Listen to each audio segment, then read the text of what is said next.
For my first project, my area of focus was on injury prevention. The athlete I chose was Jonathan Bender, who has been competitively powerlifting for about a year and a half. About 6 months ago, Jonathan injured his knee while squatting. He was suspicious of a meniscus tear, but after going to the doctor, he found out his MCL and ACL were both super stretched and loose. The doctor told him that he was super lucky not to have torn either of them. I decided to do my project on him because his risk of re injuring the knee after that news was much, much higher. This is a video of his MOI, which happened at the beginning of April 2023. He was lifting 365 pounds. My goal for this project was to get him back to that weight with better form so his chance of injury is decreased significantly.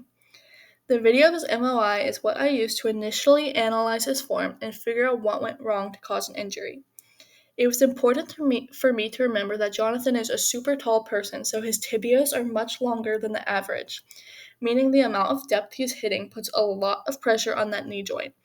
I also noted that at the end of the video, his knee went inward, suggesting MCL or meniscus weakness. So if you look at this video, his depth is super, super low and puts a lot of pressure on that. This knee is the one that he hurt, and at the end, that knee went inward too. So if you look, it goes in a little bit. So I just thought that was maybe MCL or meniscus. Traditionally, in order to prevent knee injuries, strengthening the quads is a huge factor. However, I have known and been lifting with Johnny for a very long time, and I knew his quads were already super strong. I also looked at his program designed by his coach to make sure he wasn't over fatigued when lifting. After looking at that and seeing that it was all good, I decided to focus on the joints above and below the knee, the hips, and the ankles. I discussed it with Coach Elliott, and he agreed that if I focused on the strength of his hips and ankles, it could help to better distribute his weight and take pressure off of that knee joint. Along with his MOI video, I needed to see his current squatting form.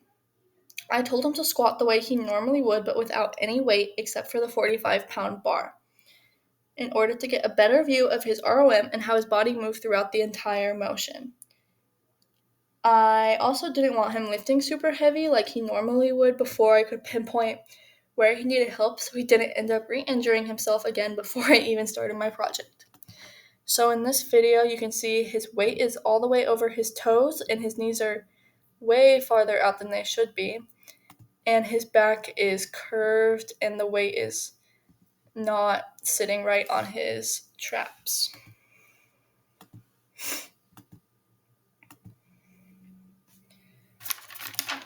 I found this picture online that was sourced from a coach showing the correct way to squat to avoid injury. It was important to make sure his back stayed straight and his traps were engaged. Normally, it is also important to make sure your tibias are aligned with your feet. However, as I previously mentioned, Johnny is super tall and his tibias are super long, so it's almost impossible to stay completely behind his toes. So I just needed to make sure that his body weight stayed on his heels and not on his toes. Again, because he has super long tibias, I also needed to make sure that he worked on his depth and going only to 90 or slightly lower, so it still qualified for competitions but didn't hurt his knee. Lastly, I wanted no rotation on his way up, which puts the MCL and meniscus at risk. For his program, I just had a couple stretches and very low intensity exercises to build up his hips and ankles. As I mentioned before, I've been lifting with Johnny for a very long time, so I knew that he doesn't warm up with foam rolling. So my first priority was to make sure he started to roll out his quads and IT band so that they weren't tight while he was trying to lift. Coach Elliott and Coach Sanzeri also both use TKE exercises to strengthen the knee, so I made sure to incorporate them.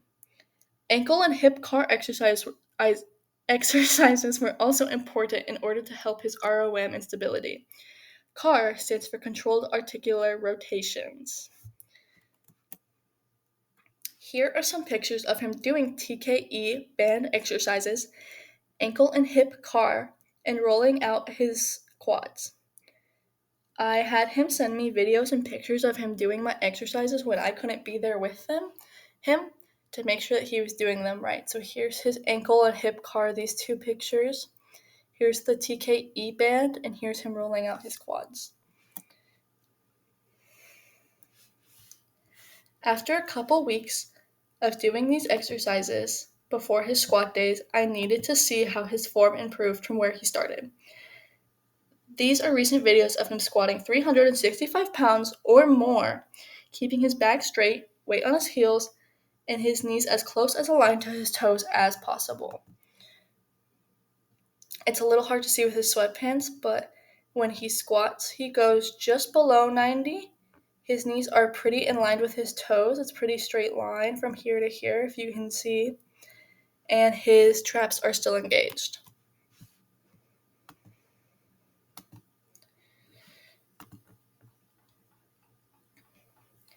Before my exercises, his back was rounded and his weight was too far forward, putting a lot of stress on the knee joint. After, his weight was much more back on his heels, so his tibias were more aligned with his toes and his back is straight.